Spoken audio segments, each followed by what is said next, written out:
Buenas noches a todos y a todas. Sean bienvenidos y bienvenidas.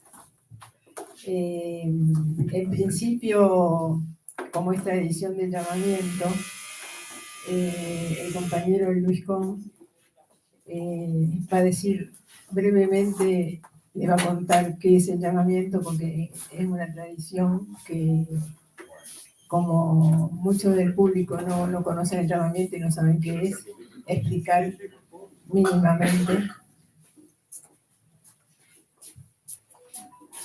en qué consisten las características de nuestra institución.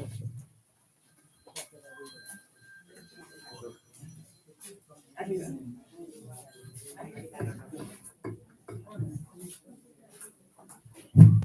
Hola. Hola. No se me escucha.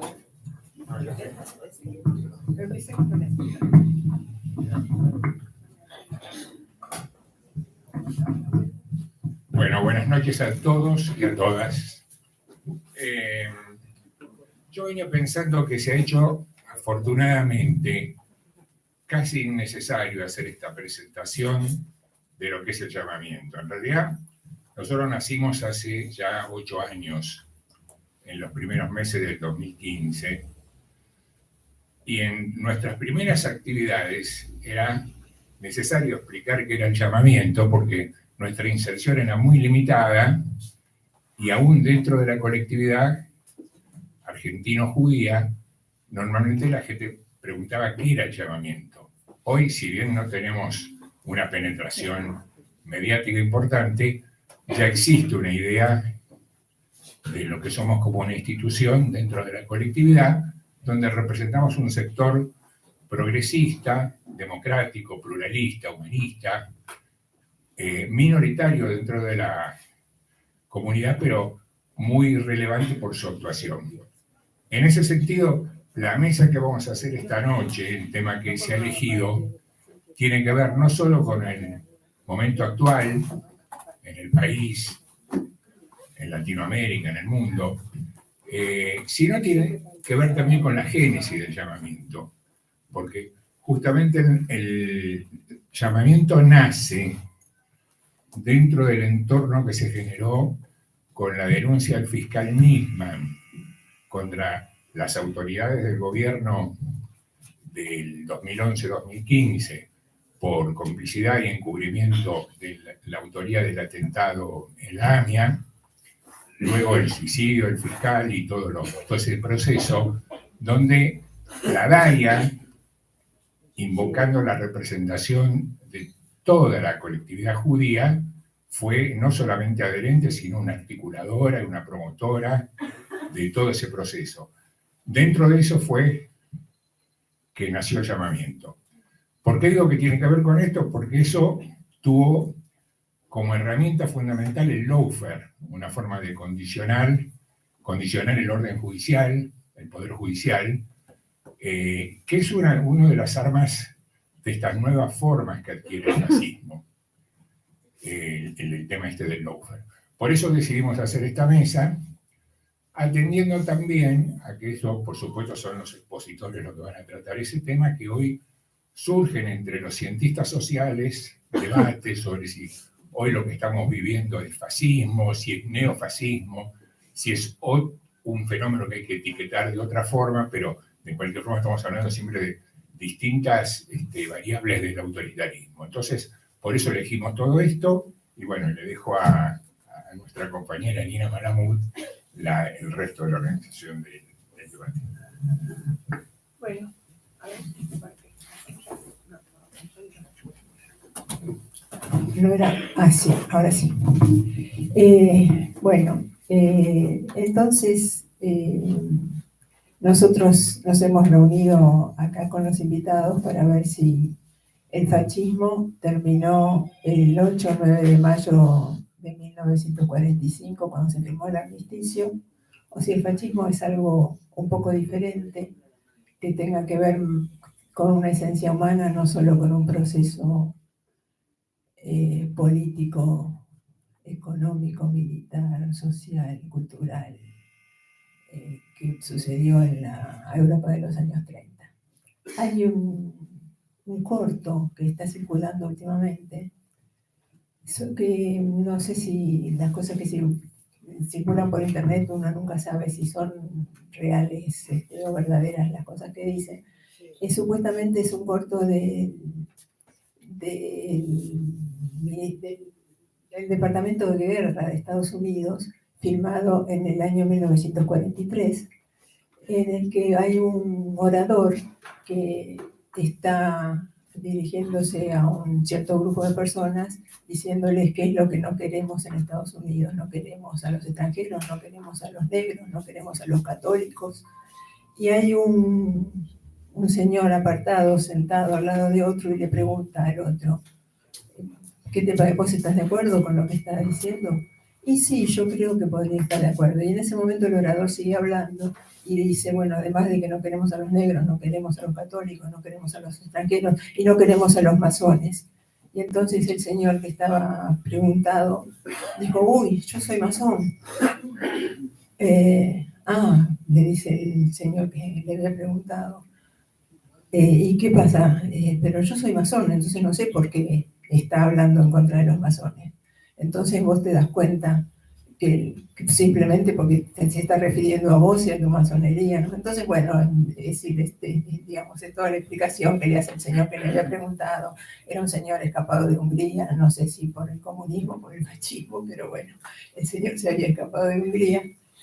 Y esto de la discriminación puede ser que sea uno de los temas del fascismo. Es decir, lógicamente estoy hablando de una pequeña cosa que tiene que ver de alguna manera con el tema, es decir, ese acto denigratorio que en nuestros países, en nuestra sociedad, se transforma en un apelativo cariñoso, ¿no? Nosotros tenemos esta costumbre de referirnos al otro, sobre todo en esta sociedad con una población descendiente de inmigrante importante, nos referimos a la gente que nos rodea como el gallego, el tano, el turco, el paraguas, el yoruba, el bolita, incluso con otras cosas que tienen que ver con lo físico, con el gorro, el olape,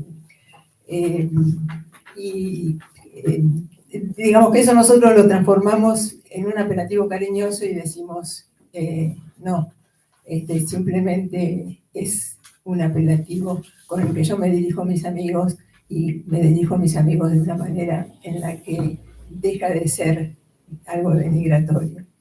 Y dando vuelta a eso, uno de pronto se pregunta si este apelativo, que deja de ser denigratorio cuando uno lo usa como para referirse a las amistades, si en realidad realmente es un apelativo totalmente cariñoso, o si uno a lo mejor en el fondo está diciendo, bueno, ponete contento que yo te acepto así como sos, ¿no? Un poco también podría estar eso en el fondo de ese apelativo. Y bueno, empezando con esto, voy a pasar a presentar a nuestros invitados. Ya se estarán imaginando cómo los voy a presentar. El Tano Carbone, el ruso a mi izquierda, y a su izquierda el ruso Kaufman.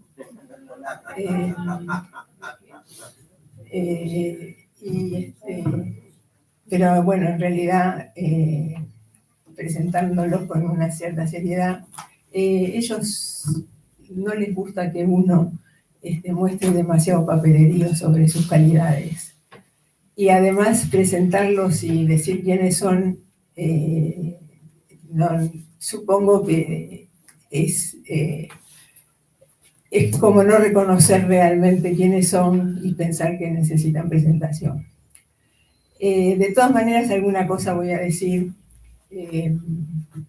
Rocco Carbone es un filósofo italiano que se define como trabajador. En el doque diríamos es un laburante, pero bueno, él se define como trabajador.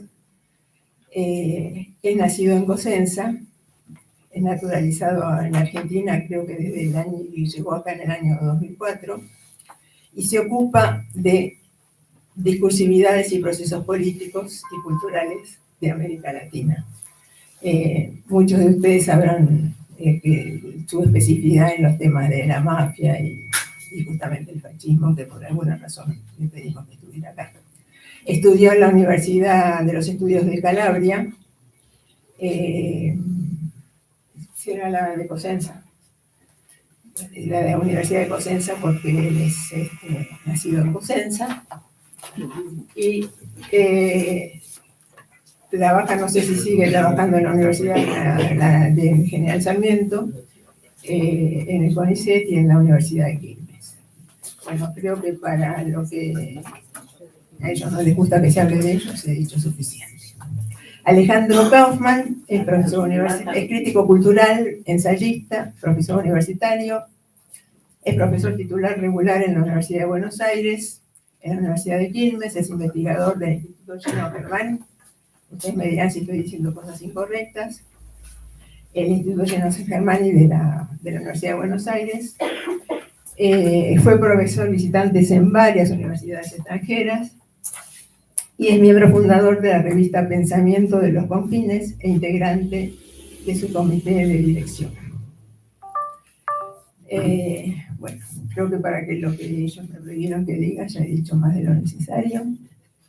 Así que no sé cuál de los dos quiere comenzar.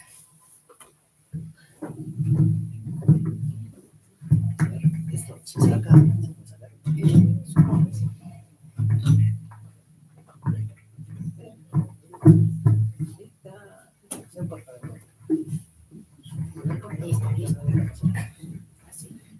Bueno, buenas noches, bienvenidas, bienvenidos.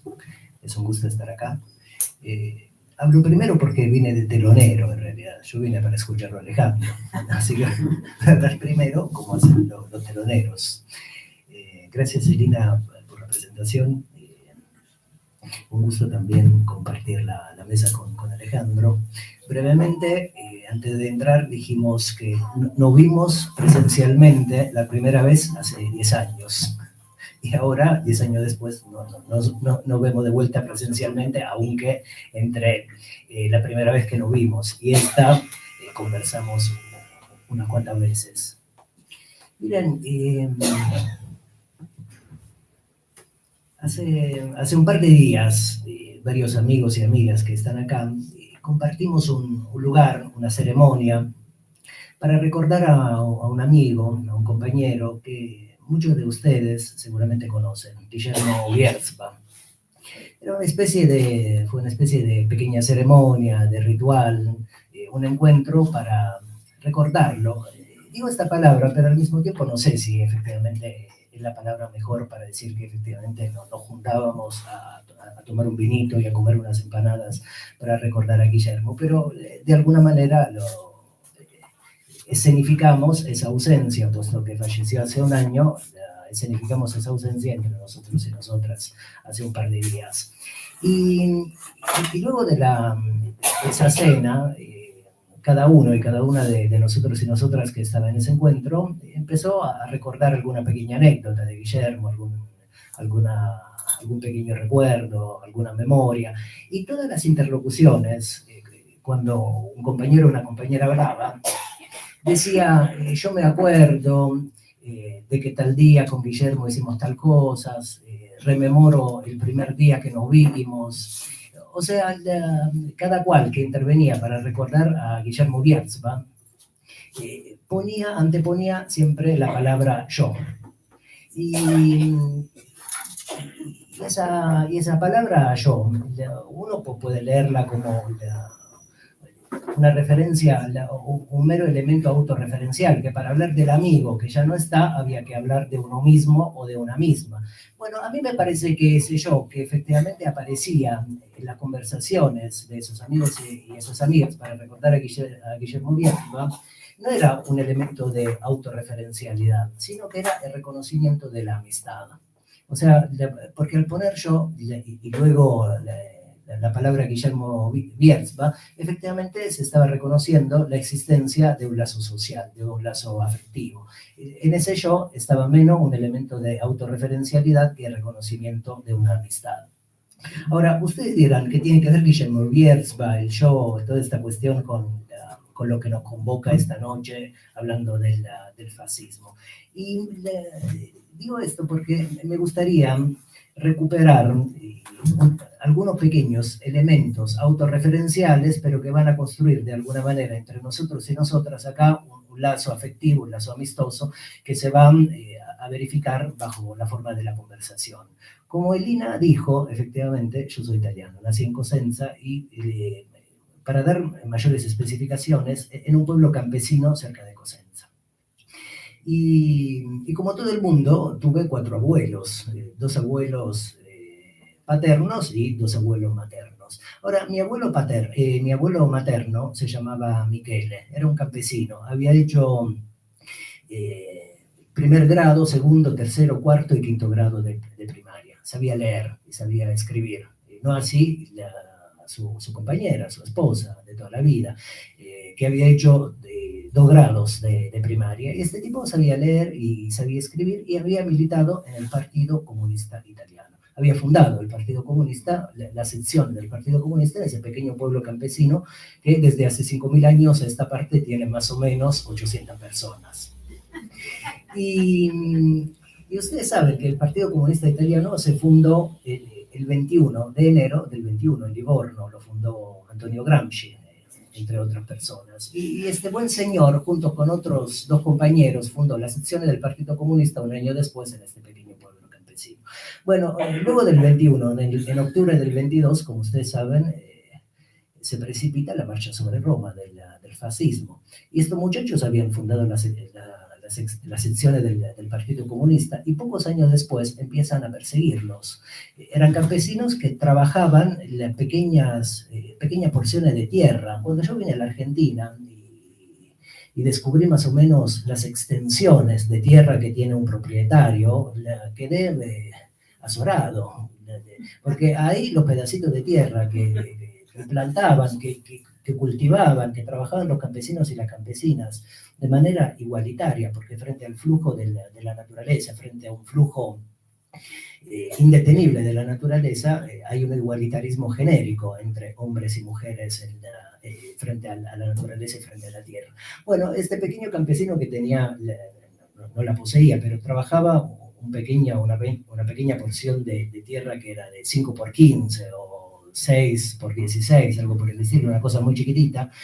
El fascismo se apropia de su pequeño pedacito de tierra. Entonces tiene que empezar a trabajar como brachante en porciones de tierra de otros, hasta que, por ejemplo, la persecución sigue y no podía laburar ni en el pueblo, ni en los pueblos cercanos, ni en la ciudad cercana, Cosenza, que está a 15 kilómetros de la ciudad, y en el 25 se tuvo que exiliar, y se exilió a Canadá. Había hecho toda su vida el campesino y se vuelve minero de una mina de oro, y se queda en Canadá, en un lugar que se llama Timmins, entre el 25 y el 40. Vuelve una vez a Italia, y luego vuelve a irse a Canadá y se queda hasta el 40, hasta que vuelve de vuelta a Italia cuando se constituye más o menos las formas partisanas, la resistencia italiana, comunista en parte al fascismo, y lucha entre el 42 y el 45 frente a la experiencia fascista. Ahora, ¿por qué cuento todo esto? Porque ese buen señor, cuando era viejo, nos conocimos, yo lo quise mucho, nos quisimos mucho. Tenía una casa muy modesta, una casa austera, una casita propia de un campesino que había construido con la plata que había mandado de Canadá a Italia. Mi abuela hubiera querido ir a Canadá con sus 2 hijas para unirse con su marido, pero el duce nunca le otorgó el visado, nunca le dio el pasaporte, entonces esa familia quedó quebrada, dividida, hasta que luego se reunió. Bueno, ya viejo, había sido fumador, tenía, como le decía, una pequeña casa austera y un pequeño hogar donde se calentaba. El lugar más caliente de la casa era la pequeña cocina, todo el resto hacía bastante frío. Por ejemplo, donde dormían a la noche en invierno hacía bastante frío.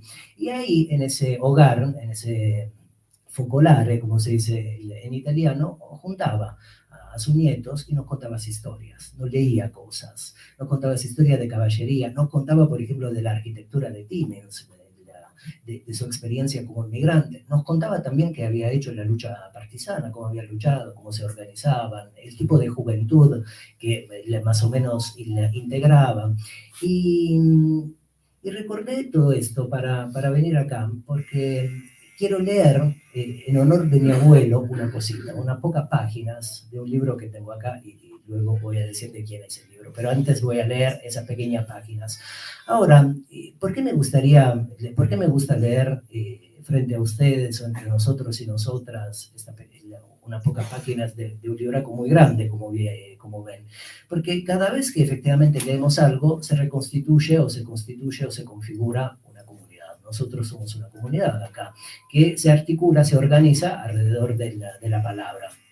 En honor de ese viejo luchador, la fascista que fue mi abuelo, pero también quiero leer estas páginas porque tengo la impresión, desde que empezamos a hablar de fascismo en la Argentina, con Alejandro, con Elina, con mucho prolongada escuela de democracia representativa, de repente subieron al poder misteriosos extraños que en su juventud se dedicaban a trabajos casi tan modestos como el trabajo de un David o un Josué. No tenían hazañas de heroísmo militar en su haber, no proclamaban nuevas ideas al mundo. Detrás de ellos no se discierne ningún perfil de un gran antepasado con un sombrero de 3 picos. La loba romana no era la abuela de Mussolini. La esvástica no es el escudo de arma de Hitler, sino solo un símbolo robado a los egipcios y a los indios. El pensamiento democrático y liberal seguía indefenso ante el misterio del fascismo. Después de todo, ni Mussolini ni Hitler parecían genios. Entonces, ¿qué es lo que explica su vertiginoso éxito? Hitler y Mussolini, los dos líderes del fascismo, son representantes de la pequeña burguesía, una clase que en la época actual es incapaz de aportar ni ideas originales ni liderazgo independiente. Se mire por donde se mire, la pequeña burguesía siempre asume un papel subsidiario en la lucha de clases. Así, los líderes de la pequeña burguesía, dependientes de los magnates del capitalismo, son figuras típicas de segunda categoría. Tanto Hitler como Mussolini han plagiado e imitado prácticamente todo y a todos. Mussolini robó tanto a los bolcheviques como de Gabriele D'Annunzio, pero encontró su inspiración en el campo del gran capital. Hitler imitó a los bolcheviques y a Mussolini. En el marco de las posibilidades históricas de que dispone, Mussolini ha mostrado gran iniciativa, capacidad de maniobra, tenacidad y comprensión. Él está en la tradición de una larga lista de improvisadores italianos. El don de la improvisación está en el temperamento de la nación. Ágil y excesivamente ambicioso, dejó a un lado su carrera socialista en una búsqueda voraz del éxito. Su ira contra el Partido Socialista se convirtió en fuerza impulsora. Creó y destruyó teorías a medida que avanzaba. Hitler exhibe rasgos de monomanía y tendencias mesiánicas. Mussolini no muestra más que egoísmo cínico y cobardía, oculta detrás del camuflaje de una jactancia vacía. Termino. El sufrimiento personal desempeñó un papel muy importante en el desarrollo de Hitler. Era un pequeño burgués desclasado, que rechazaba convertirse en obrero. Los obreros corrientes aceptan su posición como natural, pero Hitler era un inadaptado pretencioso con una psique enferma. Logró una elevación social prestada maldiciendo a judíos y a socialdemócratas. Estaba desesperadamente decidido a subir más alto. A lo largo de su camino creó para sí mismo una teoría llena de innumerables contradicciones y reservas mentales, una mezcolanza de ambiciones imperiales alemanas y resentidos sueños diurnos de un pequeño burgués desclasado. La dictadura de la pequeña burguesía todavía era posible al final del siglo XVIII, pero aún así no podía mantenerse por mucho tiempo. Robespierre fue finalmente empujado al abismo de la derecha. Los tropezones patéticos de Kerensky no eran del todo debidos a su impotencia personal. Incluso un hombre muy capaz y emprendedor como Palczynski resultó completamente impotente. Kerensky no era más que el representante más apropiado de esa impotencia social.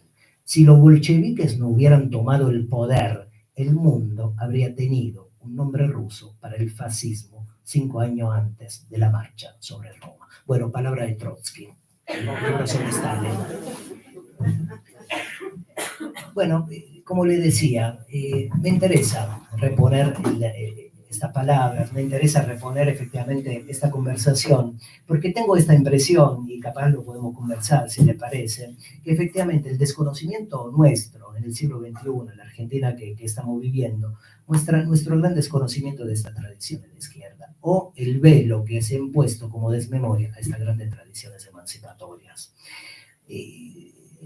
Estas páginas rápidas que he leído terminan, como habrán escuchado, que efectivamente si los bolcheviques no hubieran tomado el poder en Petrogrado en octubre del 17, asaltando el Palacio de Invierno, luego de haber ocupado el Instituto Smolny, el mundo hubiera tenido un nombre ruso para nombrar el fascismo. Bueno, me parece que efectivamente, como la fuerza del campo propio, la fuerza del campo nacionales y populares, lamentablemente no logramos frenar el poder de gobierno, el poder que ahora inherentemente nos gobierna. En la Argentina no logramos frenar a Milei, el gobierno de la Libertad Avanza, y no logramos frenar el expansionismo de Milei. El mundo tiene un nombre argentino para el fascismo del siglo XXI. Me parece que el nombre del fascismo del siglo XXI es la Libertad Avanza. Y termino con esta pequeña intervención, porque me parece que lo mejor, luego de estas exposiciones frágiles, rápidas, puede ser que conversemos un poco entre nosotros. Y en el título de esta convocatoria estaba la palabra igualdad, está la palabra igualdad. Esa es una palabra de lo más interesante para pensar, para reflexionar sobre ella, para tratar de construir y organizarnos políticamente alrededor de la palabra igualdad. La lengua del fascismo, la lengua de los hermanos Milei, la lengua de la Libertad Avanza, no ha podido tocar esa palabra. No la ha podido tocar, no la pueden enunciar. Como decía hace un tiempo Alejandro, la cambian por otra palabra, que creo que es la palabra equidad, pero equidad no es una palabra a lo sumo homóloga, concurrente, pero no quiere decir lo mismo que igualdad. Incluso han tocado la palabra revolución, de manera engañosa. Cuando lo escuchamos a Milei, muchas veces ha empleado la palabra revolución. Y digo de manera, es una engaña pichanga, de manera engañosa, porque sabemos muy bien que es una revolución. Es correr una clase social para que otra clase social organice el Estado, organice una sociedad. Esto no tiene nada de revolución, pero aún así la tocaron, como la había tocado Macri, bajo esa oración que era la revolución de la alegría. Bueno, dos palabras propias de los campos emancipadores, revolución y alegría, como una pasión efectivamente positiva, activa, una pasión alegre, la alegría. Bueno, y me parece que la lengua fascista no puede afectar la palabra igualdad porque cultivan una profunda desigualdad, tanto en el nivel del Estado como en el nivel de la sociedad. Y la palabra, como la amistad, la palabra igualdad, como la amistad que recordaba al comienzo,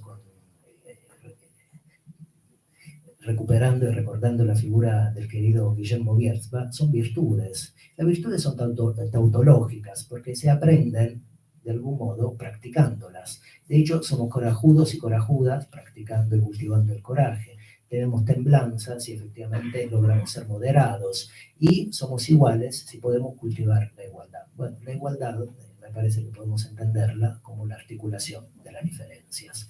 Bueno, alrededor de la palabra igualdad me parece que se puede constituir una resistencia en la Argentina.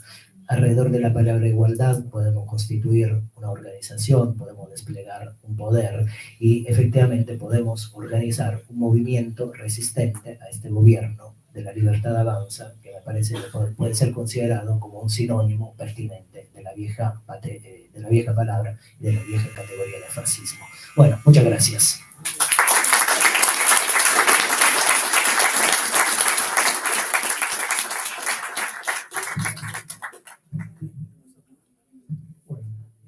Bueno, muchas gracias. Vamos a ver qué podemos hacer en el tiempo limitado que tiene hablar de algo tan desbordante, ¿no? En la película 1985, seguramente habrán observado que no aparece la palabra milicos y hay un abuso del uso de la palabra fachos. los de nuestra generación lo deben haber notado, porque nosotros no le decíamos fachos, le decíamos milicos. Entonces, ¿por qué en la película de 1985 dicen fachos y no milicos? Por una cuestión de corrección política actual. Porque ahora no queda bien decir milicos, porque ahora los milicos son buenos, digamos, porque se han rectificado, se han democratizado, han ido a estudiar Foucault a la Universidad de la Defensa y un montón de cosas. Entonces, en la película no puede decir milicos y se le dice fachos. Y por otro lado, cuando uno usa esa palabra, se encuentra con una legión de socialdemócratas y de izquierdistas racionales que le dicen que esa palabra no se puede usar y sacan los libros de historia. Entonces actúan como Pierre Menard o como Funes el Memorioso. Acá dice A, acá no dice A. Acá dice B, acá no dice B. Acá hay una esvástica, acá no hay una esvástica. Acá hay alguien que se autodenomina fascista. Acá hay uno que niega ser fascista, por lo tanto no es lo mismo. Entonces, hay que discutir la palabra,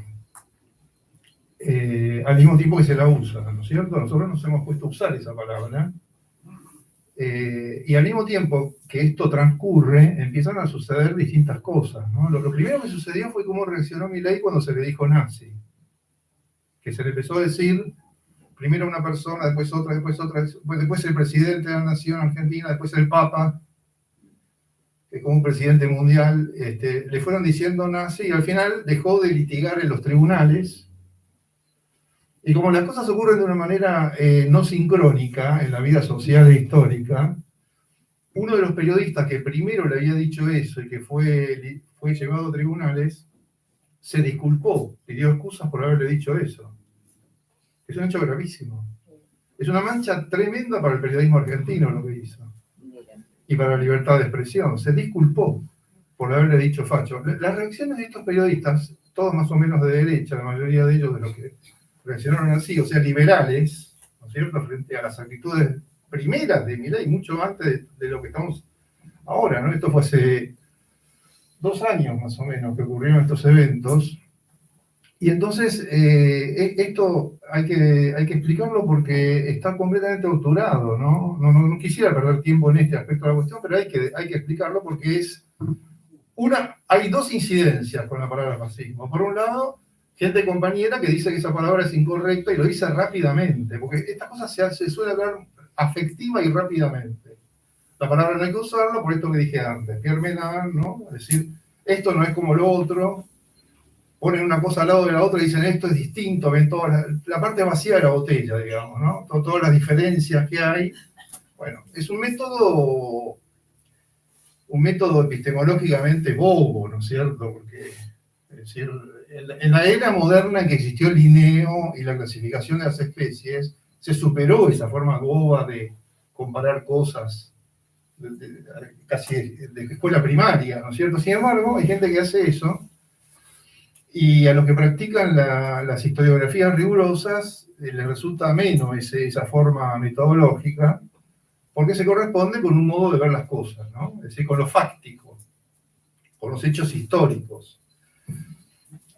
Y esto impide ver toda una serie de cuestiones. Pero volviendo a la escena esa de Milei, ¿no?, que me parece importante señalarla. Él va al Poder Judicial a denunciar que al llamarlo nazi, dice él públicamente, y lo repitió miles de veces, digo miles de veces porque hay que escucharlo a Milei. A Milei no se lo escucha, ¿eh? No se lo escucha, no se escucha lo que dice. No se escucha lo que dice. Hay un problema con las ciencias sociales. Van y les preguntan a los adherentes, como si fueran periodistas. O sea, parte de la sociología se ha convertido en eso que se hace en las redes, que paran gente en la calle y les preguntan cosas. En la estación Constitución, ¿usted cómo está? ¿Está peor? ¿Está mejor? No, yo estoy esperando que a todos les vayan bien. ¿Vieron eso? Me parece que a veces esa sociología callejera es más rigurosa que algunas sociologías científicas que hacen lo mismo, pero lo academizan, digamos, pero con resultados probablemente peores, incluso porque no accedemos a la fuente. Al menos en las redes accedemos a la fuente, vemos cómo le preguntan a alguien y cómo responde. En cambio, lo que tenemos es una sociología que es muy bienvenida por la televisión, y por un montón de círculos, porque da explicaciones fáciles, de cómo la gente quiere algo, desea algo, consume algo, primero los evangélicos y ahora a Milei, y entonces Milei interpretó una cosa, para estos es que por eso no pueden aceptar que se llame fascismo, porque si utilizaban estos métodos en la República Weimariana o en los primeros periodos del nazismo, dirían cosas muy similares, ¿no? Habría que hacer una operación comparativa inversa, ¿no? Es decir, ¿cómo sería preguntarle a la gente en Alemania qué pensaba del gran constructor de carreteras? Que todavía de ahora, gente que dice, no, pero hizo muchos caminos. ¿Vieron? Eso es una cosa conocida, ¿no? Sí, pero hizo muchos caminos. Esta parte estuvo mal, pero la parte no estuvo tan mal. Que es como se habla de esto. Es decir, la manera de hablar del fascismo popularmente es esa. Entonces, cuando le dicen eso a Milei al principio, para evitar que le digan eso, litiga y dice públicamente que hay una norma internacional a la que Argentina adhirió, según la cual llamar nazi a alguien es banalizar el holocausto. Y que eso es un delito. Es una cosa que inventó. La inventó de la nada. No existe eso. No existe. Es como que los negros hacían asado con el parquet. Eso no ocurrió. Pero yo cuando tenía 6, 7 años, dije, ¿habrá ocurrido o no habrá ocurrido eso? Pues yo no venía de un hogar ni antiperonista ni peronista, por lo tanto, dudé. Y me llevó un tiempo decir, no, esto es totalmente absurdo, porque si no se pone a pensar, ¿quién va a levantar un parquet para hacer un asado? Pero se puede creer cualquier cosa. No es nuevo, esto de llamarlo fake news es confusional también, ¿no es cierto? Es decir, mentiras han existido siempre, en propaganda, formas de distorsionar la realidad con fines políticos y demás, ¿no? No es algo nuevo. Bueno, acá tenemos un libro que habla de esas cosas, ¿no? De una víctima, ¿no? Yo estaba repasando el año que murió, 1940. Trotsky muere en 1940, por lo tanto no sabe lo que nosotros sabemos sobre todo esto. Lo que sabemos es a partir de 1945. Hay una escena que todos tenemos en la retina, que es el Ejército Rojo entrando a los campos. Esa escena es un ícono de la cultura contemporánea, que aparece de muchas formas. Por ejemplo, en la película Alien aparece. En una de las series de Alien hay una especie de Mengele de ciencia ficción que hace experimentos, y cuando se entra y se descubre eso, se produce una revelación. Esto no es posible que ocurra. Entonces, en nuestra mente, el fascismo es esa escena.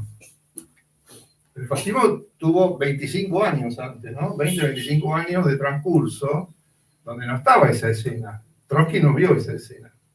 Cuando leemos esto, lo leemos en un momento de esa película. Es una foto de esa película. Es una película que tiene muchas imágenes sucesivas, ¿no es cierto?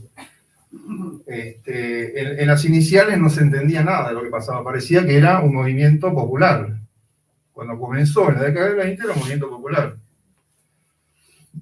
Hay una novela australiana que también se hizo una película sobre ese libro, ahora no me van a salir los datos, donde se trabaja sobre la ambivalencia y la confusión que se produjo cuando comenzó el fascismo, que se parece mucho a esta sociología que lo trata como un tema popular ahora. Trata como un tema popular a una cohorte de imbéciles alucinados, emprendedores, ludópatas, que creen que van a ser felices mientras van al abismo, marchando tipo flautista de Hamelin. Eso es lo que está ocurriendo. Y eso no se va a esclarecer preguntándoles a ellos, porque ellos no saben lo que está pasando. Ahora, él fue al Poder Judicial con esta denuncia, pero no llevó el argumento sobre que era banalizar el holocausto y que eso fuera un delito, porque no existe. Entonces, en los medios decía eso, y en el expediente judicial que fui a leer, pedía una reparación económica por calumnias. Y en una frase ponía lo de la banalización, pero no como delito, porque no existe. O sea, no podés ir salió desestimado. pero produjo en la opinión pública la idea de que no se le puede decir nazi a alguien porque eso es banalizar el holocausto. Cuando banalizar el holocausto es en todo caso decirle judío a alguien, no, o sea, usar la palabra de las víctimas del holocausto, no de los victimarios. Llamar a alguien fascista o nazi es una opinión política. Es una opinión política. Yo te digo nazi por lo que vos haces o decís. Y dentro de esa categoría puede estar cualquiera. No hay nada que inmunice de ser nazi o de ser fascista. No hay algo que inmunice. No hay una etnia, ni una religión, ni una creencia, ni ninguna otra cosa, sino solo los actos y los dichos de cualquiera que pronuncie enunciados o acciones que se correspondan con ese tipo de comportamiento.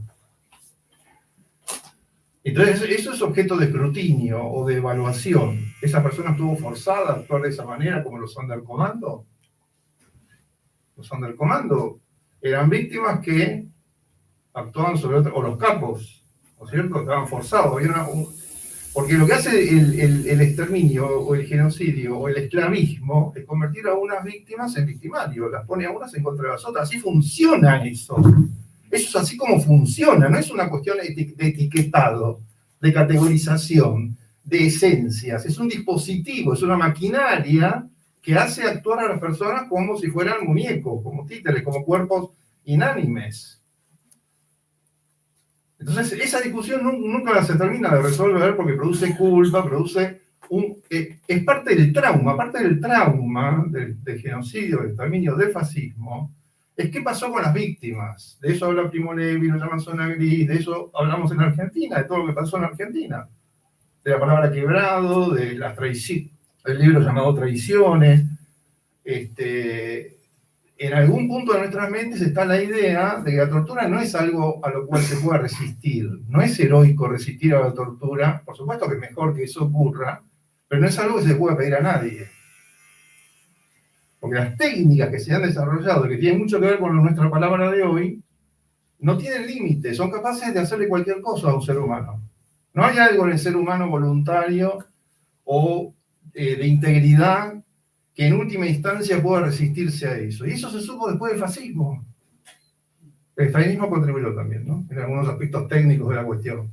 Pero el fascismo es el gran paradigma que, o sea, la deshumanización no es solo eso que sabemos que ocurre y que ahora está sucediendo en Argentina, ese proceso previo de devaluación de la vida de las personas, de las vidas que no importan, que hace posible después eliminarlas. Es también las técnicas de tratamiento de los cuerpos y de las mentes, que tienen un alcance mayúsculo, y porque sabemos que tienen ese alcance mayúsculo, vivimos en un orden jurídico internacional después de la Segunda Guerra Mundial con toda una serie de condiciones, prevenciones y normas que antes no existían.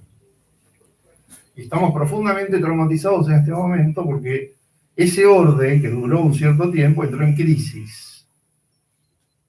Entró en crisis. Y creímos en Argentina que no nos iba a suceder, y nos está sucediendo de la peor manera. De la peor manera. Porque esa peor manera es también que Milei sea una figura internacional. ¿No es cierto? Porque es tan extremo. Pero bueno, ¿por qué nos vamos a sorprender si al mundo le dimos la palabra desaparecidos? Es bastante correlativo esto de lo otro, ¿no? Ahora, yo quiero decir esto. La palabra fascismo, entonces, significa muchas cosas. Yo anoté varias que dependen de momentos históricos, dependen de muchas razones. Voy a tratar de decirlo así. Un uso de la palabra es lo que alguien dice o piensa. Ese es un uso de la palabra. Y en general eso es lo que nos genera mayor conflicto. Es facho ser racista, ser antisemita, ser autoritario, supremacista. Esas son categorías que uno realmente decimos, bueno, este es un facho. Cuando pasa eso no viene del cohete a la luna a decirnos que no tenemos que decir la palabra facho porque ese uso es aceptado. No van a escribir un artículo diciendo no le digas facho a alguien que es supremacista o tiene esas ideas, no nos importa. Lo que se discute es el uso político orgánico de la palabra, ¿no? O sea, cada vez que uno usa esa palabra con un fin político, aparece la discusión. Entonces hay un uso que son los enunciados. Hay otro uso, que es el más difícil de todos, que yo llamo embargo de masas. Porque esas ideas no son opiniones. ideas de libertad, ¿no? Las ideas de libertad son otra cosa, no es lo que habla esta gente. Esta gente no tiene ninguna idea. Fíjense una cuestión, y acá hay que hablar de lo que nos pasa de la Argentina, ¿no es cierto? Porque otro problema de estas discusiones en sede académica o intelectual es recurrir al pasado. A veces se hace bien, como lo hizo Rocco ahora, y muchas veces se hace bien, pero muchas veces no se hace bien, se hace en el modo Pierre Menard, que estoy diciendo, ¿no? De taxonomías bobas, ¿no? La cuestión del embargo de masas significa esto, no son ideas. Fíjense, iba a decir esto, no tiene ningún intelectual, ¿vieron eso? Toman prestado a Alejandro Rosisner. Lo toman prestado, dice, toman prestado eso y un montón, no tienen nada. El nazismo tampoco tenía intelectuales. Es decir, es una maquinaria antiintelectual, anticultural, es una máquina de demolición. Es solo una máquina de demolición. Y todo lo que hacen, por eso el cosplay se parece mucho más al nazismo histórico que cualquier otra cosa, porque son representaciones paródicas, fabulatorias, de eso que se quiere destruir.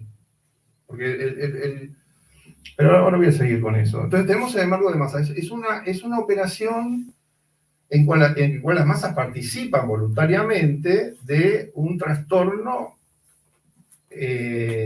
afectivo. Es un trastorno afectivo. Es autodestructivo, es tanático, está muy ligado con la historia del psicoanálisis. A ver, ¿por qué surge el psicoanálisis a fines del siglo XIX y principios del siglo XX? ¿Por qué fracasa el psicoanálisis para considerar también al nazismo? Esa es una historia que también viene cercana, ¿no? Yo insisto en esta cuestión. Freud creyó que si se iban los judíos de Alemania, el psicoanálisis iba a seguir. Iba a seguir sin ellos. No era la cuestión por los judíos, era una cuestión más profunda, ¿no es cierto? Entonces, el embargo de masas es un tema fundamental, que nos altera mucho. Estamos muy trastornados por eso, ¿eh? Todos tenemos historias de el nieto, el hijo, el sobrino de tal o cual, o el estudiante o el vecino, que votó a Milei porque quería un cambio y que ahora está esperando una cosa, o estas encuestas callejeras que se hacen y se habla con alguien, no, hay que esperar, mientras que se muere gente de cáncer hay que estar esperando. Bueno, esa disociación es una disociación afectiva, cognitiva, perceptiva, no son ideas políticas, no es una cuestión argumentativa, no es una cuestión que te voy a convencer a alguien de algo. Por eso es tan grave, porque una vez que ese genio maligno sale de la botella, no se vuelve a meter adentro. No se vuelve a meter adentro. Hay algo que hemos perdido, que ya está. Estamos en una situación nueva. Cuanto antes nos demos cuenta que estamos en una nueva situación, mejor. Ganaremos tiempo. Esto no es esperar 4 años para que haya una campaña electoral, ¿eh? No es así. Igual yo no hago ningún vaticinio, no estoy diciendo que va a suceder porque no lo sabemos. Nadie lo sabe, ellos tampoco saben qué es lo que va a pasar. O sea, en mi lucha no estaba inscrito la cámara de gas, eso fue una invención. O sea, eso también hay que entenderlo. La historia acontece, inventa cosas. No son semillas de un árbol que ya tienen en la genética de la semilla todo lo que va a ocurrir. No funciona así. Entonces no se puede saber lo que va a ocurrir. Así que usar la palabra es describir una constelación de acontecimientos de un momento dado en relación a otro momento dado, no a todo el proceso, ni al final del proceso.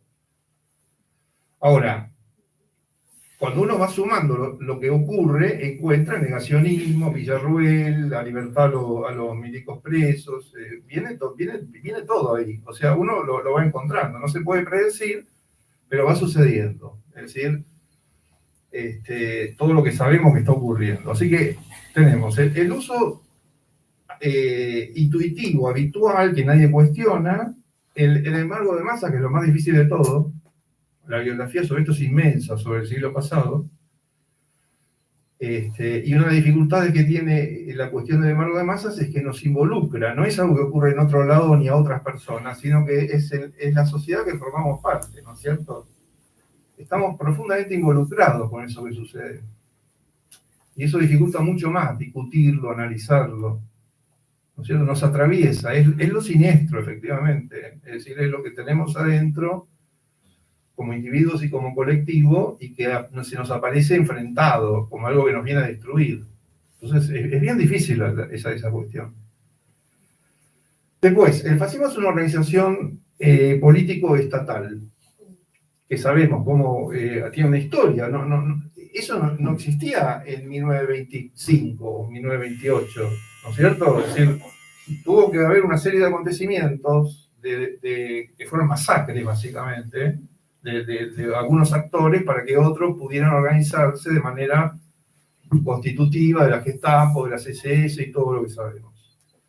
O sea que este momento, si uno hiciera ese tipo de correlaciones, que no conviene hacerlas de esa manera sin mucha cautela, es el momento en que de desconcierto, ¿no es cierto?, donde alcanzaron el aparato del Estado, pero ¿cómo se van a, si quieren hacer lo que ellos quieren hacer, tendrían que hacer una cantidad de cosas que ojalá no puedan hacer. Yo espero que no ocurra, ¿no? Es decir, armar un aparato, están tratando, algunos de ellos quieren hacerlo, armar un aparato de inteligencia, policíaco, ideológico, están avanzando en ese sentido. Eso es lo que avanza. Lo único que avanza, no avanza la libertad, avanza un aparato de persecución, de escrache, ideológico, de género, político, ¿no es cierto? Y ocurre de otras maneras. Es decir, una cosa que hay que entender es que hoy tenemos otras formas tecnológicas de la mediatización, no ocurre la violencia en las calles, como vieron que algunos pensaron, hasta Macri mismo se le pasó por la cabeza violencia en las calles, ¿no? A la manera nazi, se le ocurrió a él eso, lo dijo en un momento, van a ir los jóvenes, ¿no? Bueno, no ocurre de esa manera por ahora, no quiere decir que no pueda ocurrir, pero sucede de otras maneras que tienen que ver con las nuevas tecnologías, ¿no? Y ahí hay toda una discusión que tener también. Cada vez que hay una nueva tecnología, hay un momento nazi, uno podría decir, en la modernidad, ¿no? Es decir, recordemos el famoso radioteatro de Orson Welles sobre la guerra de los mundos, que produjo suicidios, produjo pánico, ¿no es cierto? Bueno, ahora está ocurriendo eso, pánicos, ahora ocurre pánico. Hay gente que tiene pánico a TikTok, le tiene pánico y no lo mira porque tiene miedo de caer en un pozo, como si fuera una sirena, hace como Ulises, se tapa los oídos, se ata al mástil del barco para no quedar atrapado por las sirenas de TikTok, ¿no es cierto? Entonces se hace edadismo con respecto a eso, ¿no? Yo no puedo ver eso porque no sé qué me va a pasar, porque tengo edad, los niños, o sea, hay toda una cantidad de prejuicios que se han constituido, pero esto ha ocurrido antes, ¿no es cierto? Yo cuando tenía 14 años y hablaba 10 horas por teléfono, para mis padres era una cosa atroz. Pero ¿cómo hablas por teléfono? Y yo me encantaba hablar por teléfono. Ellos no hablaban por teléfono, se encontraban con la gente. Ahora hacemos todo un drama por Zoom y todo eso, pero hablamos por teléfono. Es decir, los boomers hablamos por teléfono. Hicimos noviazgos, amistades por teléfono todos nosotros. No era que... Y nuestras generaciones anteriores decían que eso estaba mal, que era terrible, que deshumanizaba, ¿se acuerdan de eso? De manera que hay algo que ocurre con los cambios tecnológicos, que es un estado de desconcierto, de anomia, porque las normas servían para otro momento y hay que actualizarlas. Y en esos momentos de inestabilidad y de desconcierto, los poderosos, las derechas y el capital, encuentran su oportunidad de, como ya están establecidos en una posición dominante, encuentran la oportunidad de obtener una cantidad de ventajas. Eso es lo que nos está pasando ahora. O sea, Galperín sabe que, o Elon Musk están en una posición de donde pueden hacer un montón de cosas que cualquiera de nosotros, que somos asalariados o desocupados, no, somos la parte débil de la ecuación. Entonces, esto en el discurso público se convierte en, bueno, hay que modernizar porque lo anterior ya pasó, todo cambia, entonces hay que aceptar la esclavitud. Es gracioso, porque para lo que sirve el avance tecnológico es para aceptar la esclavitud. Es como un chiste de Capusotto eso, ¿no? Sí. Aceptemos la esclavitud porque todo cambia para mejor. Como todo cambia para mejor y no va a hacer falta trabajar, tenés que agarrar la pala. ¿No? Bueno, eso ya pasó. Ya pasó. En el nazismo también hay un tema con la esclavitud. Mientras se imaginaban un modernismo tecnológico que iba a ser posible el ocio, ahora estamos tanto peor que ya no hablamos más del ocio. Pero todavía en la primera mitad del siglo XX se leía a Stevenson, nosotros leíamos a Stevenson, a Paul Lafargue sobre el ocio. Eso no existe más. Ahora todo es que hay que trabajar. ¿Trabajar para qué? Para algo que hacen mejor las máquinas. Bueno, eso es muy nazi, ¿eh? Porque algo muy nazi es trabajar para nada. Lleven las piedras de acá para allá y ahora que llevan de allá para acá, traigan las de allá para acá. Eso está ocurriendo entre nosotras y nosotros en este momento. Porque agarrar la pala es eso. Hemos convertido en actor social a un grupo de alucinados, repartidores, rapis, que están a 10 minutos de ser reemplazados por drones. Así que eso no solamente no es un sujeto social ni político por sus características inherentes, sino porque tecnológicamente no existe. Es decir, los drones ya están disponibles para que los reemplacen, ¿no es cierto? Vengan a nuestra casa con el reparto sin personas. Entonces, son como espectros esas personas, desde el punto de vista conceptual estoy diciendo, ¿eh? No estoy menoscabando a nadie.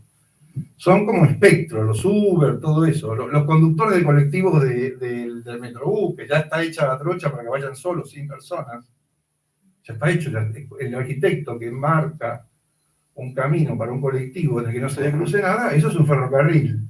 Y los ferrocarriles ya andan solos, porque hay menor imprevisibilidad en el trayecto, entonces es más fácil para la inteligencia artificial y para los sistemas automáticos que no haya control humano, porque solo hay que frenar, no hay que desviarse. Ante un obstáculo, se frena si se puede y si no se sigue igual que un humano. Esto ya lo había pensado muy bien Marx. Marx decía que cuando vienen las máquinas, ya antes está dispuesto el modo en que esas máquinas van a reemplazar a los seres humanos, no es al revés, ¿no es cierto? Es una organización tecnosocial la que demanda que una máquina reemplace a lo humano. Eso pasó, por ejemplo, con los cajeros automáticos, lo hemos visto. El cajero ya era una máquina automatizada y fue reemplazada. Y eso ahora está ocurriendo con otras cosas mucho más avanzadas que nos aterran, porque tiene que ver con la creatividad, con la inteligencia artificial, etcétera, ¿no? Es decir, tiene que ver, yo una cosa que repito es, bueno, ¿por qué la inteligencia artificial no puede hacer chistes, entender chistes o traducir poesía? Y porque los que la diseñan tampoco. Es decir, ellos son los que no entienden ni los chistes, entonces no saben que existe algo así. Y eso tiene mucho que ver con lo que estamos hablando, ¿no? Porque vos para emprender en brokers de TikTok está todo lleno de gente que recomienda cómo invertir 100 pesos en la bolsa, ¿no es cierto? Bueno, para eso no hace falta entender chistes, ni poemas, ni tener problemas afectivos. O sea, hay una instrumentalidad que se va imponiendo sobre los sujetos, como ha ocurrido desde hace 200 años, ¿no es cierto?, de la revolución industrial. Pero estamos en un nuevo momento. Bueno, ese es el contexto en que ocurre lo que está ocurriendo. Es decir, eso es lo que se parece a lo anterior. No que vaya un tipo vestido de negro haciendo así. Eso es una estupidez. Eso para hacer chistes, para que Capusotto haga chistes. Que los hacen. Hay un video excelente alemán de unos comediantes alemanes, donde un obrero, parado en un umbral, le dice a un tipo vestido de nazi, de SS, nazi, dice, ¿por qué me dice eso? Y el tipo estaba en una fástica, con todo un uniforme nazi, y hay una conversación bien nazi, de un nazi, y dice, no, pero yo quiero el bienestar de la patria, ¿cómo me dice eso? Y la libertad de opinión. Bueno, parodian lo que está ocurriendo con Milei, exactamente, porque todas las escrituras de Milei con respecto a esto son las del manual del buen nazi. ¿Cómo actúa un nazi cuando dice nazi? De cómo actúa Milei. Eso sí es igual, ¿no es cierto? Eso es exactamente igual. Entonces tenemos ese otro uso, dije 4 cosas, ¿no? Las ideas como tales, que nos generan problema, el embargo de masas, el aparato político-militar, que todavía no existe y probablemente no exista, pues no tiene por qué suceder, no es un destino, ¿no es cierto? O sea, cuando uno dice fascista, está hablando de una determinada dimensión del problema, no de todo. No estamos abriendo Auschwitz y descubriendo que está todo lleno de pilas de cadáveres, ni tiene por qué ocurrir eso. Y la cuarta cuestión que tiene que ver con la configuración del fascismo es la del exterminio, ¿no es cierto? que tiene una dimensión conceptual, que ya la tenemos.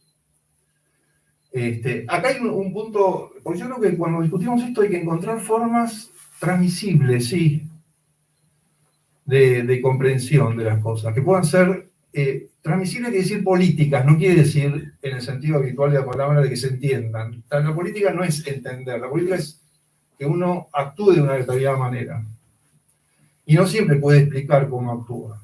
Esa es la confusión que se produce con respecto a la transmisibilidad. Transmisibilidad no quiere decir que yo pueda traducir todo a una serie de frases, sino que actúe de una determinada manera que me resulte inteligible, que me resulte aceptable para mi proceder. ¿No es cierto? Por ejemplo, ¿qué es el adoctrinamiento para ellos? No es de lo que habla este libro que tenemos acá, de Stalin Trotsky, ¿no? La palabra adoctrinamiento se usaba habitualmente para cuando un aparato político-militar de cualquier índole autoritaria instrumenta una educación con censura. Eso es el significado de adoctrinamiento. El modo que ellos usan la palabra adoctrinamiento significa otra cosa. Y acá voy a tocar el punto que me parece fundamental del uso de la palabra fascismo. El propósito del fascismo es liquidar la idea de justicia social. Liquidarla. Y la idea de justicia social procede de tradiciones remotísimas que no son filosóficas o literarias, o sea que no es que alguien puede disertar sobre eso. El mejor video que está circulando en este momento en Argentina sobre la justicia social es uno de un obrero de la construcción en el día de la marcha CGT, pues está con el casco, ya lo habrán visto, y si no, búsquenlo, que dice todo lo que está pasando en 5 minutos. Tiene dificultades sintácticas ese obrero, pero que todo lo que dice es genial, es de una lucidez absoluta, ¿no es cierto? O sea, da una cátedra de cuál es la situación de la justicia social en Argentina y de cómo proceder el pueblo. Y eso lo dice con cómo puede decirlo, y no le importa, y muestra el cuerpo, que está todo marcado por el trabajo, ¿no es cierto? Es un obrero. Bueno, él tiene muy claro el asunto. Entonces, contra lo que están, no es contra las cátedras, están contra lo que cualquier ser humano puede compartir con otro en los términos que existen desde hace milenios acerca de que somos una misma especie. Y eso no tiene que ver con la escolaridad, ni solamente con la educación. Tiene que ver con ciertas condiciones de posibilidad que no obstaculicen ese devenir que podemos llamar solidario, justiciero, empático. Hay un montón de palabras, ninguna es muy adecuada, digamos, ¿no? Pero podemos llamar justicia. El gran enemigo del fascismo son las religiones. Las religiones vienen a liquidarlas, porque las 3 religiones, vamos a hablar de Occidente, ampliado, ¿no? No vamos a hablar del budismo, del sintoísmo, del hinduismo, que tienen sus formas de ver estas cosas que son absolutamente fundamentales, pero nosotros estamos con las 3 religiones abrámicas, ¿no? Las 3 religiones abrámicas tienen como fundamento la justicia, la uniformidad de la especie, la igualdad. Después hay desvíos, la Inquisición, Netanyahu, todo lo que ustedes quieran, o Smotrich, otro, tienen todos tienen desviación, o los yihadistas, ¿no es cierto? Este edificio tiene unas barreras para que no vuelvan a venir, ¿no?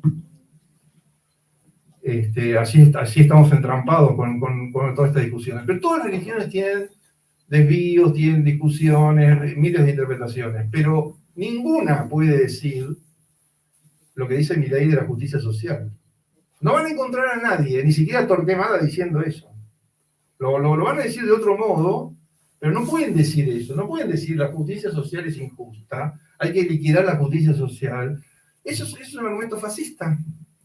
Porque el fascismo lo que plantea es una integridad de una comunidad contra otros que debe su felicidad a la desaparición de los otros. Por lo tanto, no hay manera de interpretar de otro modo eso. Ese es el punto. Ese es el punto. Y el trabajo político es aclarar eso. contrario a eso.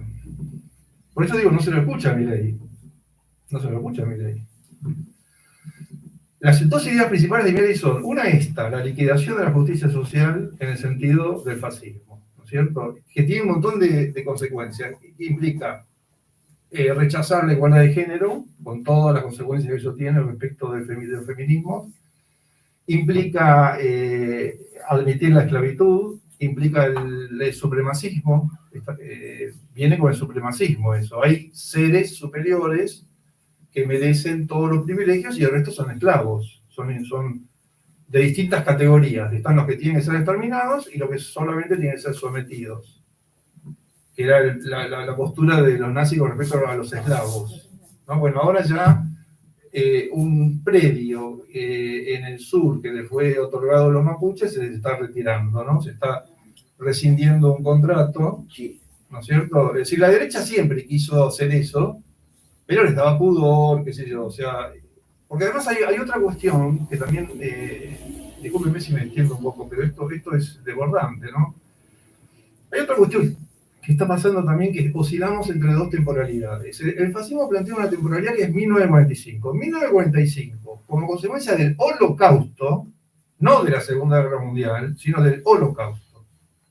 Del Holocausto, de lo que se va a ver a esos museos en Auschwitz y demás, introdujo un nuevo orden jurídico que no funcionó nunca, ya sabemos. Nunca funcionó ni bien ni mal, qué sé yo. O sea, es una ficción como todo orden jurídico. ¿No? El argumento estúpido de que si prohibís el fascismo va a ocurrir igual. Y sí, que eso pasa con todas las prohibiciones, estúpido. Con todas las prohibiciones. Decir que no hay más homicidios porque está por el Código Penal. Ese no es un argumento, no es un argumento. Por eso cuando se discute estas cosas funcionan de maneras no argumentativas, inclusive en debates como ese, ¿no? ¿Para qué tenemos que defender la libertad de expresión? Pero ahora voy a llegar a decir esto. Ese nuevo orden jurídico, y esta es una cuestión también fundamental, se basa en la prohibición del fascismo. O sea, el mundo democrático contemporáneo tiene un borde, tiene un límite. Y ese límite es simétrico de la delimitación fascista. ¿Qué hace la delimitación fascista? Dice, nosotros somos merecedores de la vida y ustedes no, y trazamos una línea. Acá hay que decir una cosa, la categoría de quién va a vivir o no la determina el perpetrador, no la determinan las víctimas. Entonces no hay que discutir ni un solo segundo, ay, este sí, el otro no. Uy, este que quieren exterminar no es el de... Y no, claro, porque es todo inventado. No existe algo así llamado los judíos, que pueden ser exterminados porque son una diversidad interminable, y por lo tanto siempre hay uno que sí, otro que no, este que era tanto, el otro era menos, hay un cuarto, un octavo. Eso es un trabajo de los nazis. Nosotros no tenemos por qué hacer esa elaboración, y no la hacemos, de hecho no la hacemos. ¿Cierto? Y lo que hagamos respecto a lo identitario tiene otra característica, que nos pone esa, y eso, ¿saben por qué traigo este tema? Por la casta. ¿Qué taradez? Discúlpeme que hable así.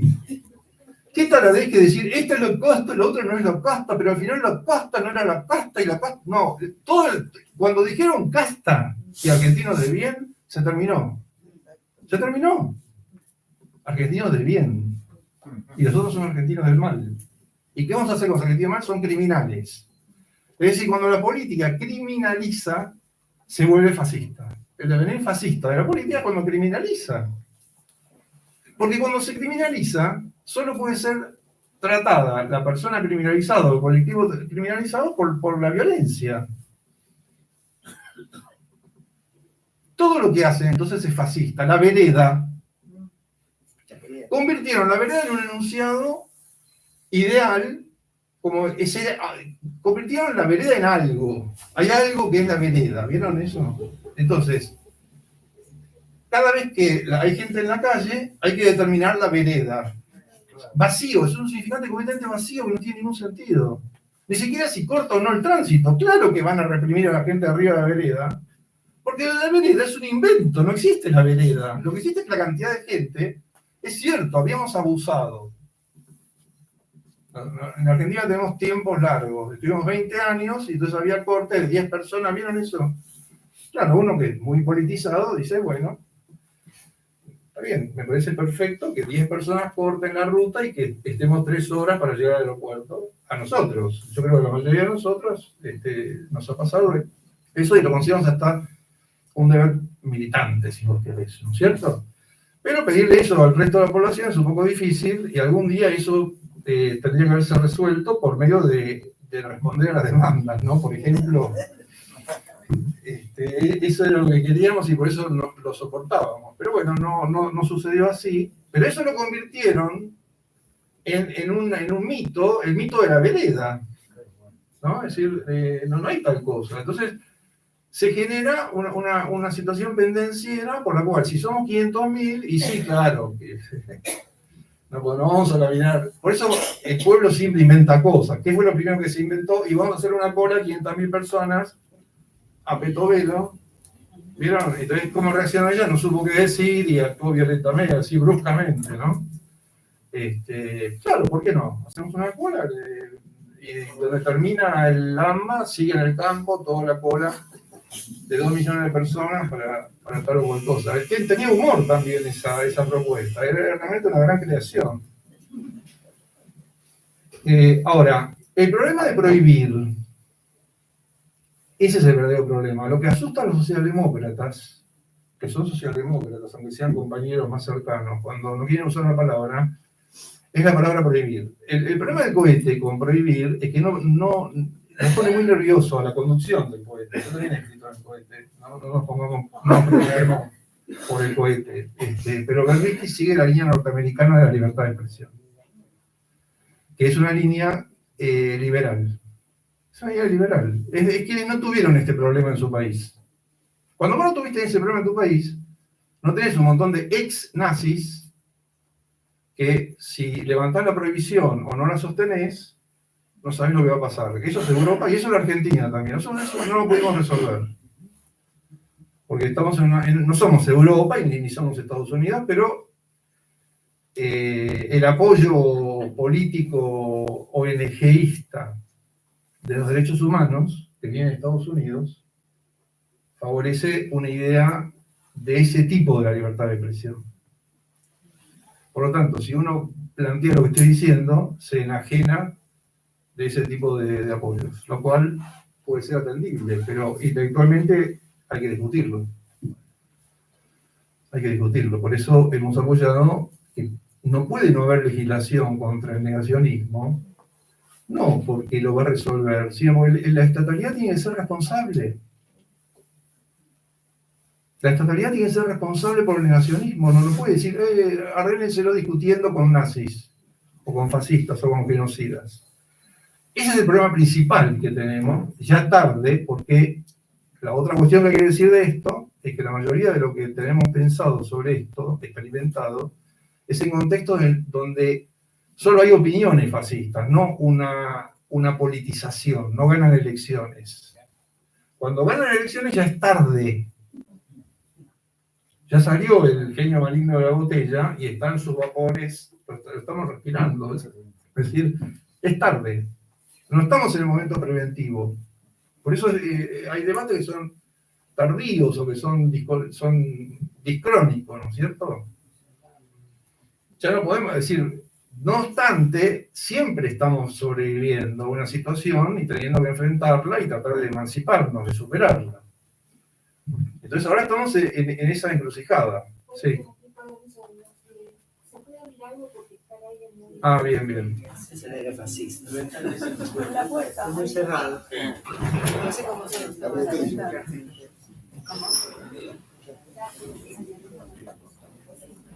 Sí, ya con lo que estamos hablando basta para...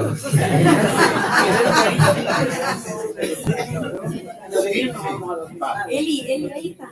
Miren, lo que trato de decir es que una forma de emancipación es quitarnos de la cabeza falsas nociones, falsas expectativas. Igual eso no es fácil, ¿no es cierto? Porque hubo gente que esperó que saliera agua de la ducha, ¿no? Hubo gente que sabía que no iba a salir agua y hubo gente que abrió la ducha o que dijeron que se abría ducha y esperaba que saliera agua. Es decir, lo incauto lo ilusionado, lo ingenuo, forma parte de la heterogeneidad social. Entonces, la política opera en ese campo de variaciones. Ese es el problema, ¿no? Entonces no tenemos una respuesta unívoca o simple, pero sí podemos discutir entre nosotras y nosotros quién no es de un modo, ¿no? No estamos en democracia. No estamos sosteniendo una conversación democrática. Esto no es una conversación democrática. Cuando lo que gobierna es un discurso criminalizador, ¿no es cierto? Y cada día pasa algo nuevo. Ahora agarraron a una profesora de la UBA y la pusieron en la picota porque canta en un grupo musical. Entonces tomaron las imágenes de una escena en la Plaza de Mayo del Bicentenario. Entonces hicieron todo el intelecto, y bueno, es decir, empezaron a ocurrir esas cosas y empieza a haber un avance. Eso es el fascismo, es decir, cuando se produce intimidación, temor, es decir, cuando nos empezamos a visualizar como posibles víctimas, ¿no? Y opera bien del modo fascista. Esto no está ocurriendo, te dicen, ¿no? Pero ¿cómo vamos a cortarle la luz a la universidad? Es decir, opera el significante, esto no puede suceder. No es creíble que esto suceda. Así funciona. Vamos a aprender mucho sobre el fascismo. Por eso lo que hay que leer ahora es la actualidad, no la historia. O sea, la historia hay que conocerla, pero hay que ver cómo funciona, porque van apareciendo. ¿No es cierto? Por ejemplo, el tema del loco ya pasó. Ya pasó, que no es un loco, no es una cuestión de un loco, de una persona loca que de repente contagió a todo el mundo. Eso no es así, ¿no? Ya lo sabíamos. Tampoco lo del sufrimiento, ¿no? Pobre víctima, que Versalles, que pintor mediocre, todo eso no es relevante. Sirve como genealogía, como explicación biográfica, etc. Pero no es el asunto. El asunto es cómo en una sociedad determinada, en una época determinada, se vuelve plausible algo que antes no lo era. Y esto empezó de minuto cero, desde el momento en que hubo ese programa de televisión donde Sol Pérez tuvo que decir que se iba para que lo echaran a Milei, después de un maltrato infinito. Esto pasó hace ya varios años, en el minuto cero de todo esto. O sea, todo esto se vio lo que era desde el principio. Y entonces tenemos discurso de la culpa tiene el kirchnerismo. Bueno, eso es un discurso cómplice del fascismo. La culpa la tienen las víctimas. O quienes pueden ser victimizadas y quienes son victimizadas. Eso es lo que está ocurriendo. Entonces, igualdad y fascismo es esta situación en la que estamos. Eso es lo que hay que discutir. Es decir, observar la realidad presente, lo que acontece, y ver cómo funciona. Esa sería la conclusión.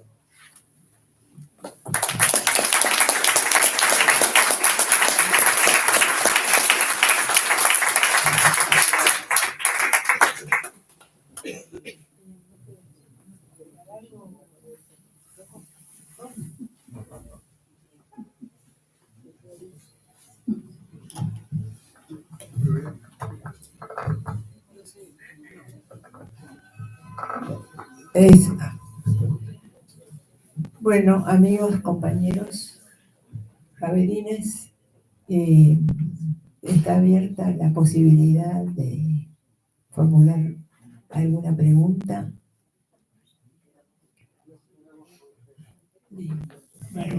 Es una pregunta que no tiene que ver todavía, porque la pienso hacer con lo que usted dijo, tocayo. Quiero saber si lo que usted dijo está escrito en alguna parte para leerlo con calma, porque se parece bastante a lo que yo dije hace 6 meses y se reían de mí. Bien, varón. Hay un aspecto que es que los fascismos y el nazismo habitualmente estuvieron siempre atados al antisemitismo. Y acá se da el fenómeno de la identificación, bueno, se dio por parte de Milei, pero también hay una simbiosis bastante grande con lo que es la colectividad judía actual. Hay ciertas cosas que tengo alguna respuesta, como la identificación con la derecha de Israel, de Netanyahu, de otros países que está gobernando la derecha, pero hay algo que es más profundo que no lo llego a ver. No sé si... Bueno, esa es una pregunta importante. ¿Puedo...? Sí, no sé si querés que pregunte Me gustaría algo. responder a Bueno, esta pregunta perfecto. porque estaba dentro de lo que podía haber dicho, pero no me quise extender tanto, ¿no? Bueno, no es así. Porque, pues lo voy a decir tajantemente. No está ocurriendo eso, está ocurriendo otra cosa, que es menos evidente. Pensamos de este modo porque existió el plan de la solución final del exterminio. Por lo tanto, ¿sabes por qué ningún judío puede ser nazi? Porque no está vivo. No por lo que piense. O sea, ser judío no impide ser nazi en cuanto a fascismos, ideas o acciones. Porque no hay algo ahí en la raza. Es una idea racista esa. No nos damos cuenta y lo repetimos. No puede ser nazi porque es judío. Sí que puede ser, porque es un ser humano que puede pensar cualquier cosa. Como de hecho ocurrió. Hubo nazis judíos en Alemania. Después lo mataban. Entonces no pueden existir porque los mataron, no por lo que ellos eran o por lo que pensaban. Es una cuestión pragmática. Ese es un punto. Voy a decir otro punto más conflictivo. Del holocausto fueron víctimas la gente de derecha también. Eso tenemos que ponerlo en la mesa. Si no, no vamos a ir a ninguna parte. No vamos a ir a ninguna parte, ni como izquierdas, ni como pacifistas, ni como derechos humanos, ni como nada. Ser rico o ser de derecha no salvaba a los judíos. Y eso vuelve ese fenómeno distinto de otros. O sea, los más horribles de esos fascistas, sionistas israelíes, forman parte de lo sentenciado por la solución final. Entonces eso es un problema. No lo vamos a resolver omitiéndolo. La solución final es la solución final de la existencia judía, no importa quién fuera, ni si era rico, ni si era pobre, ni si pensaba o no pensaba, lo que pensaba o lo que no pensaba. Eso fue lo que ocurrió. Entonces ese es un problema. Para la izquierda es un enorme problema y hay gente de las izquierdas que está pensando esto y minoritariamente, eso lo tengo que decir, minoritariamente, porque lo mayoritario es sostener las posiciones binarias, ¿no? De A y B, negro y blanco, por lo tanto, si no soy blanco soy negro, si no soy negro soy blanco, tengo que estar de un lado o del otro. Bueno, por ahí no se llega a ninguna parte tampoco, no se llega absolutamente a ninguna parte que no sea violenta, disgregatoria, destructiva, que agrave las escenas, etc. Tercera cuestión que quiero decir sobre Milei. Milei es antisemita. ¿Por qué es antisemita? Por dos razones. Primero, no ha dicho una sola... Mire que yo he dedicado horas, miles de horas a escucharlo a Milei, ¿eh? Yo eso lo llamo comunicación forense. Porque es mi trabajo profesional. Entonces lo justifico por eso, pero evidentemente algo mal debo tener. Pero los forenses, hace falta que alguien haga eso, ¿viste? Hace falta un forense. El forense algo mal debe tener, que está todo el día con cadáveres. Bueno. Pero déjame terminar esta idea. Es antisemita porque nunca dijo una sola palabra que tuviera algo que ver con ninguna idea judía. Con ninguna. Dice valores, llora en el muro, hace un montón de cosas cosplay. Es bien nazi eso. Ahora los nazis también hicieron cosas así, ¿eh? Cuando decían conocer a los judíos, o conocer las lenguas judías, o querer resolverlo de un modo no exterminador, como en algún momento pasó con Eichmann, etc. Es decir, hay una relación con eso que se odia o que se rechaza, que es compleja también. No impide establecer cierta relación involucrada con ese objeto. Entonces, Milei está haciendo eso, por un lado que es totalmente banal. Por ejemplo, él dice: yo soy judío porque uso la plaga de la oscuridad para decir que en esta oscuridad tal hubo oscuridad. Es como la plaga de la oscuridad. Es como qué gusto tiene la sal. Es una cosa totalmente idiota. ¿Se da cuenta qué quiero decir? O sea, no hay ninguna conexión afectiva, ni intelectual, ni de ninguna índole con ningún significante judío. Con ninguno. Por eso insistí, déjame terminar lo que quiero decir y después te voy a hablar. Por eso insistí en que hay una incompatibilidad con las tres religiones por la cuestión de la justicia social. Y la tercera cosa que quiero decir es que la idea que emite Milei de los judíos es el estereotipo antisemita. Del judío, secreto, poderoso y rico. Con el que él se alía, porque como es una fuerza oscura del cielo, la idea de fuerza del cielo significa lo contrario de lo que él dice. Es una idea completamente ajena a lo que él dice, que tiene que ver con la justicia. Con la justicia, con la debilidad, no con la fuerza. Es otra cosa, no tiene nada que ver. Hay miles de interpretaciones, pero ninguna se va a plantear como que la fuerza del cielo es un león que nos viene a conquistar y a devorar a todos. Esa es una nazificación del judaísmo. Pero termino con esto y te dejo. Es esto, es un estereotipo. El estereotipo es Elstein. Vos lo ves a Elstein y es un estereotipo. Tiene la tipa, la barba, es rico, codicioso y descrupuloso, y utiliza la religión para legitimarse, como hacen todos con las religiones. Todos los ricos y poderosos agarran una religión y con eso se lavan las culpas. Bueno, vos dijiste antes que era fascismo como antirreligioso. Es muy contradictorio lo que está diciendo. Inclusive el nazismo, en todos los actos, en Berlín, debajo del ángel de Berlín, gran parte de la locución hitleriana era referida al doctor nórdico o al pericuna lituano, y siempre hablaban de lo religioso. Aparte de la religión, no es así.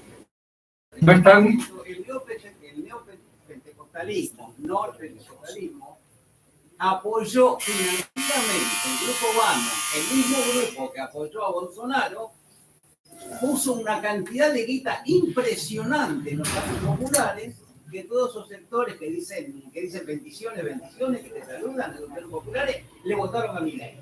Todos hicieron un trabajo increíble con grupos religiosos neopentecostales, insisto. Entonces no podés decir que son antirreligiosos, que el fascismo. No, fascismo utiliza la religión, utiliza todos los metamensajes religiosos para generar... Yo dije eso, que utiliza la religión. No, vos dijiste que era que el fascismo... Es incompatible, claro que es incompatible. De alguna manera utiliza... Sí. utiliza Lo que pasa es que... aparte tenemos que ver qué es una religión. Tenemos que ver todas las religiones. Yo advertí desde el principio que hay varios planos de discusión de estas cuestiones. Yo hablo en un plano conceptual, en una determinada instancia de cómo pensar estas cosas, y vos en otra, que es la fenoménica, digamos, cómo aparecen los actores. Y bueno, Claro, pero es muy fuerte la religión. lo contradictorio es el fascismo. Del cielo y de los grupos y de los grupos. Bueno, termina tu alocución o tu pregunta. A mí me parece bienvenida la observación porque forma parte de los debates.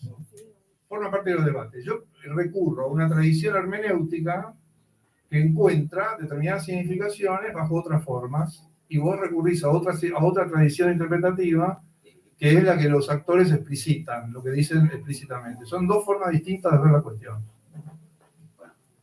Son dos formas distintas de ver la cuestión, entonces todo es discutible, pero asumamos que hay dos formas distintas de ver la cuestión, no que yo no puedo decir tal cosa o que es contradictorio tal otra. El fascismo opera de determinada manera con las significaciones, ¿no es cierto? Y estas discusiones tienen décadas y nunca se resolvieron. Nunca se resolvieron. Y no, bueno, por eso, pero yo vengo acá, me invitan acá a hablar y digo lo que pienso, y vos pensás otra cosa, y no lo vamos a poder resolver, pero como esto tiene que tener alguna instancia de discusión política, forma parte de la discusión política, ¿no es cierto? En política, la política no es exposición de ideas o de argumentos solamente, sino que es una configuración entre palabras y acciones que no es de todo traducible. Esa es mi posición. Bueno, vamos a organizar otra mesa para que vos expongas. Tanto Italia como Alemania realizaron. Sí, pero vos no me escuchaste lo que dije, porque, mirá, vos no me escuchaste lo que dije, porque yo lo que dije, escuchá, discúlpame. Una sola cosa. Sí. No, pero es cuestión. Déjame agregar una cosa. Todo lo que dije de último sobre Milei es previniéndome de ese tipo de argumentos. Por eso digo, aquello a lo que él adhiere de los judíos es el estereotipo, es un estereotipo. Es un estereotipo de los judíos, no es los judíos, porque los judíos no es así. No es Einstein los judíos, acá no tengo ningún problema en decirlo, porque nadie piensa que Einstein representa a los judíos. Entonces, somos el testimonio vivo de cuál es el estereotipo y cuál es la realidad, ¿no? Así que no debería ser tan difícil esa parte de la conversación. Nada. Pablo, ¿vos querías decir algo? Sí. Quería hacer una justo lo que Rojo dijo del nombre argentino para el fascismo. Levanta un poquito la voz. Que lo que dijo Rojo, de que hay un nombre argentino para el fascismo. Me resulta muy impresionante que en Argentina le hayamos puesto nombre al fascismo. Pero la pregunta que quería hacer era esta. ¿Milei aparece porque es Milei o ese lugar ese lugar estaba y podría haber sido ocupado por cualquier otra persona? O sea, ¿apareció primero Milei o primero estuvo ese lugar? En realidad, digamos, no sé si está antes la serpiente y luego el huevo o al revés. Acá lo conversamos mucho con el propio Alejandro, con varios compañeros y compañeras que están acá, ¿no? Una metáfora que usábamos en ese momento era que el fascismo es una especie de enano. Una especie de enano que está, bueno, el propio Alejandro usa esta metáfora, acaba de usarla bajo otro paradigma, pero diciendo lo mismo. Es una especie de fuerza chiquitita que está latente en la historia de los pueblos y que oportunamente estimulada puede volver a magnificarse, ¿no? O sea, es un elemento que está entre nosotros y nosotras, y que si aparece una fuerza política que la estimula. Alejandro usaba una metáfora de lo más interesante, ¿no? Hay una especie de botella, hay una fuerza dentro de esa botella, una especie de mago, una especie de enano, y si alguien va a frotar esa botella, ese mago sale de la botella y se vuelve aire. Y a mí me interesó esa metáfora que usaba Alejandro, ¿no? Es una fuerza que respiramos, o sea, que está entre nosotros y nosotras. Y que tiene que ver, esa metafórica, que me parece de lo más interesante, que la conversamos también, que es un poder que desde mi punto de vista, aunque no lo explique solamente la pandemia, que surge en la pandemia. Y esa metáfora de la respiración, algo que está entre nosotros, que lo respirar, digamos, ¿cómo te liberas de eso? Si efectivamente está entre nosotros y nosotras y lo respirás y necesitamos el aire para vivir. La metáfora que usábamos en ese momento para pensar el fascismo en la pandemia era algo que lo recordarán durante los años 20, 21, en parte el 22, ¿no? Digamos, las dificultades respiratorias. El COVID era una enfermedad que implicaba dificultades respiratorias, que por ejemplo era un elemento, una partícula que se transmitía a través de las vías aéreas, y ahora con la metáfora que sugiere Alejandro, aparece efectivamente ese poder que está entre nosotros y nosotros, que no sabemos cómo cortar. Y a mí me interesaba leer a Trotsky, porque leí esa página rápidamente, esas páginas son más, es un libro muy largo, pero es un misterio.